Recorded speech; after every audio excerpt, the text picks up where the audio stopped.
We got a copy of Mod Nation Racers on Friday afternoon. Oh, yes, we did. You played a little bit of that? Yeah, I was playing about halfway through the career or something. That's a pretty decent kart racer. Yeah. On a platform doesn't really have any. Well, except that it does. Does it? Yeah. It's got Blur, which is out this week on the PlayStation 3. Whatever. Which is It's a man's kart racing game. I mean, like, I don't think... I've been playing a lot of that. I played a shitload of that over the weekend, and I don't think...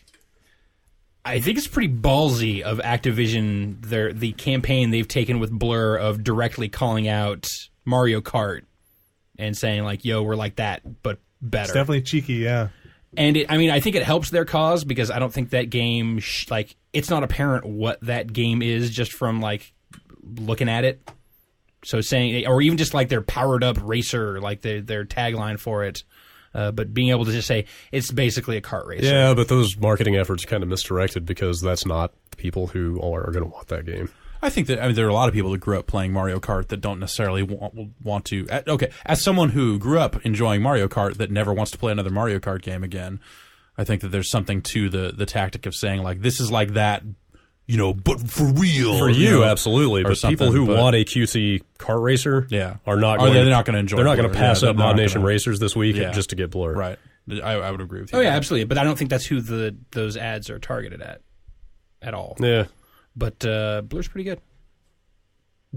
Speaking to the craziness with, or the degree with which they're taking on Mario Kart, they're straight up one of the they're performance-based badges at the end of each race that they just kind of give out of, like, you drifted the most, or you used the shield to block the most attacks or whatever.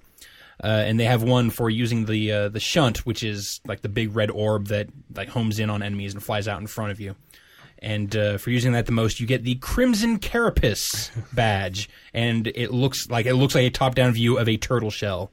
So they are not so subtle with some of their Mario Kart digs. It doesn't. I mean, some of that stuff doesn't even really seem like a dig. Oh, yeah, you're right. It's not I think so much the ad campaign doesn't. Homage, maybe. It doesn't necessarily say, like, yeah, this ain't your old man's Mario Kart.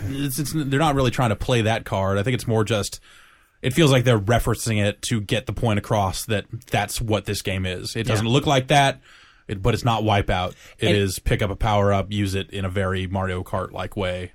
And it's like sitting there looking at that package of what that game is, it's a very bizarre...